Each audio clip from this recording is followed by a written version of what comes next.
Assalamualaikum. My name is Syazatul Syuhada binti Muhammad Hairi. Today I will present on my final year project which entitled Review of Rheological and Adsorption Behavior of Various Bio-Based Polymer in Enhanced Oil Recovery Applications. This project is supervised by Dr. Roslina Rosli. So without further ado, let me start my presentation.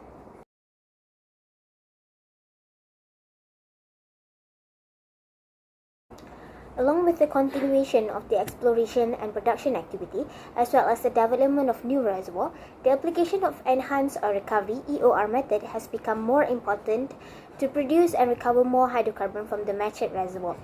EOR refer to the deployment of the tertiary recovery methods when conventional recovery methods are considered uneconomical and when the reservoir has not yet reached its maximum production potentials.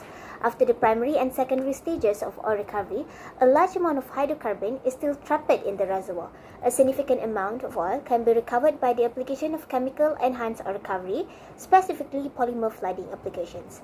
Polymer increase the viscosity of water, which consequently improve the sweep efficiency and thus increasing the oil recovery. Although polymeric material can improve sweep efficiency, there are some disadvantages such as plugging, polymer instability, polymer retention can be occurred. Many polymers are also sensitive towards the adverse reservoir conditions such as high temperature and high salinity, mechanical and bacterial degradation, and etc. Therefore, the study of polymer rheology and adsorption is important as it can give more understanding on the behavior of the polymer solution under the reservoir conditions. Next is the problem statement. The first one is the sensitivity of silicate polymer in harsh reservoir conditions. Synthetic polymers such as hydrolyzed polyacrylamide, or known as HPAM, has been used widely as the polymer in chemical enhanced oil recovery methods. However, they are very sensitive towards shear degradation and flow rate, and they are also show low efficiency in harsh reservoir conditions such as high temperature and high salinity. Second one, silicate polymer poses toxicity issues after degradations. After chemical degradation, HPAM will convert to produce acrylamide monomer that is considered carcinogenic. However, over the years, the potential toxicity of HPAM has been neglected in most research.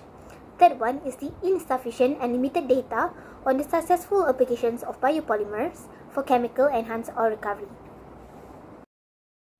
The objective of this project is divided into two parts. The first part is to review the rheological behavior of various bio-based polymer under various conditions.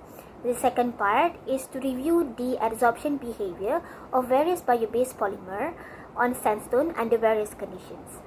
The scope of this research is focused on the applications of polymer flooding in chemical enhanced oil recovery methods, where the types of polymer is limited to the biopolymers such as xanthan gum, Wellen gum, guar gum, Arabic gum, hydroxyl ethyl cellulose, schizoflint, and Rheological.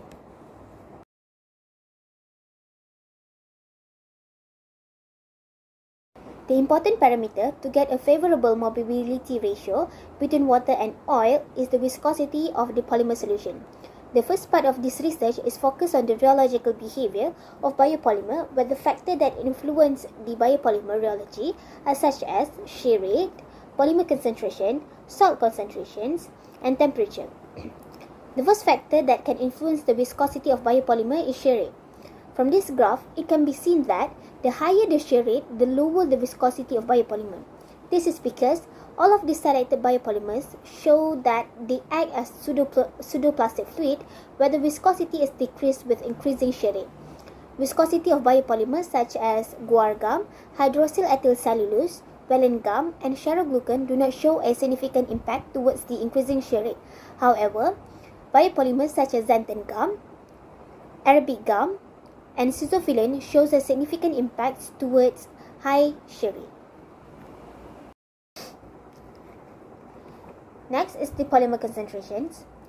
Higher polymer concentration result in higher viscosity.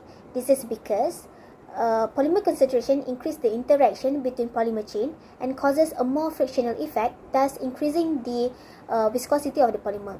From this graph, it can be seen that xanthan gum and guar gum shows highest incremental of viscosity, followed by sizophyllene and sheroglucan when polymer concentration is increased. Next is the salt concentrations. In a high salinity reservoir, the viscosity of the polymer is expected to reduce due to the shrinkage of the polymer chain. For all biopolymers that have been studied, salt concentration does not significantly affect the viscosity of biopolymer compared to some other salinity polymers such as partially hydrolyzed polyacrylamide or known as HPAM. This is due to the natural non-ionic nature of biopolymer. Therefore, it can be said that high salt concentration has a negative impact on the viscosity of biopolymer, while the most significant change in viscosity when salt concentration is high are xanthan gum and guar gum.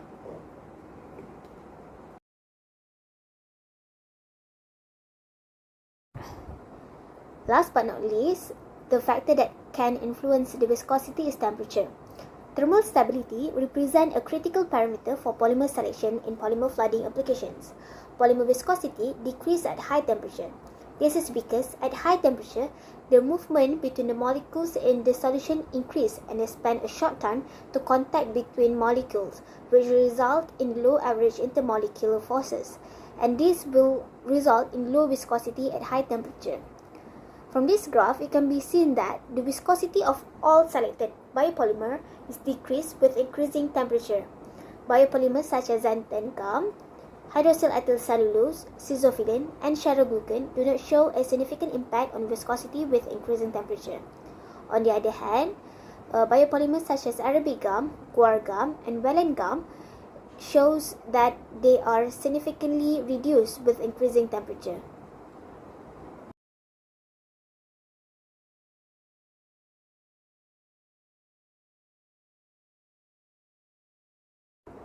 For polymer flooding, some of the most important factors to develop a successful polymeric solutions are by having a minimal polymer retention on the rock surface. This is because the adsorption of the polymer will cause the injection fluid loses the polymer, which result in viscosity reductions. Okay. Therefore, the second part of this research paper is to review the adsorption of biopolymer. The factors that can influence polymer adsorption are such as polymer concentrations, molecular weight, flow rate, pH value, temperature, and also the type of salt used. The first one is the polymer concentration. Adsorption of polymer is increased with increasing polymer concentration. This is because at high concentration, more molecules are in contact with the rock surface, thus increasing the thickness of the layer adsorbed on the sand surface. It is also found out that high adsorption process will take place at the initial stage of the polymer injection until it reaches the adsorption saturations. After this point, further increase of polymer concentration does not significantly affect the polymer adsorptions. Next is the molecular weight. Adsorption capacity is increasing with increasing the molecular weight of the polymer. Polymer with high molecular weight creates a thicker layer on the rock surface when adsorbed. From the studies, it is also found out that high molecular weight causes more of the molecules to not be able to enter small volume or inaccessible pore volume.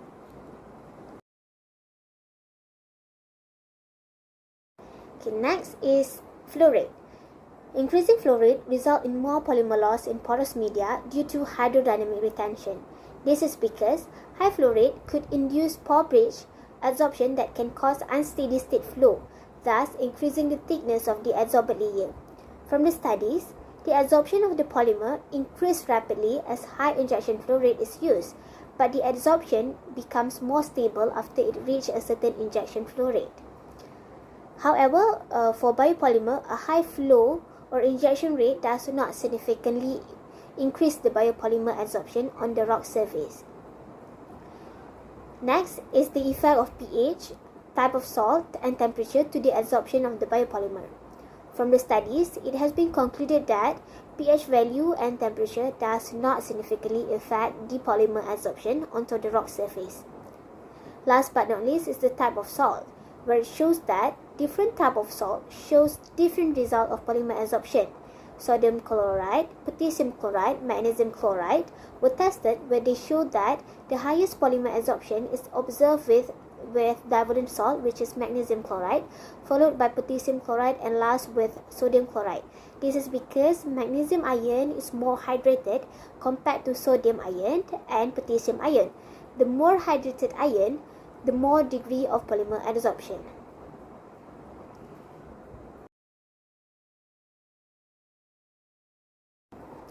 Next is the conclusion.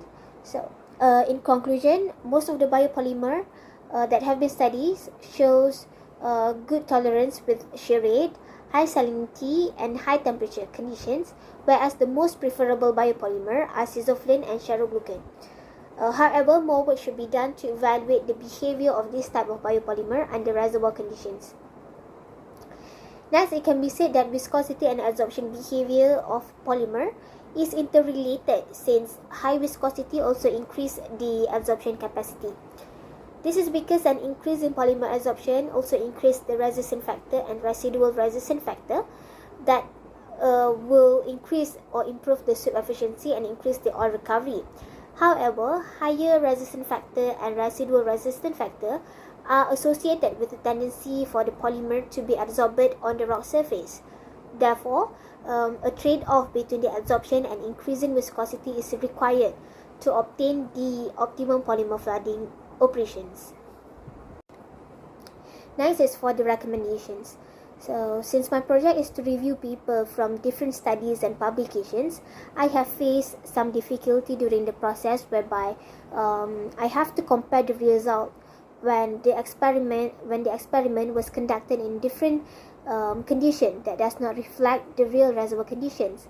Therefore, my recommendation is that to review paper and to come out with a comparison, it is best to focus on studies that have similar experimental conditions such as temperature, concentration, flow rate, and etc.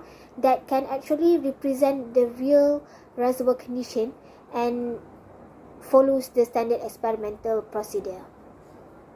As for the acknowledgement, I can say that I am so grateful for the guidance and the support from the lecturers of QITM Shah Alam, and especially my supervisor, Dr. Roslina Rosli, and all individuals that is associated with this research.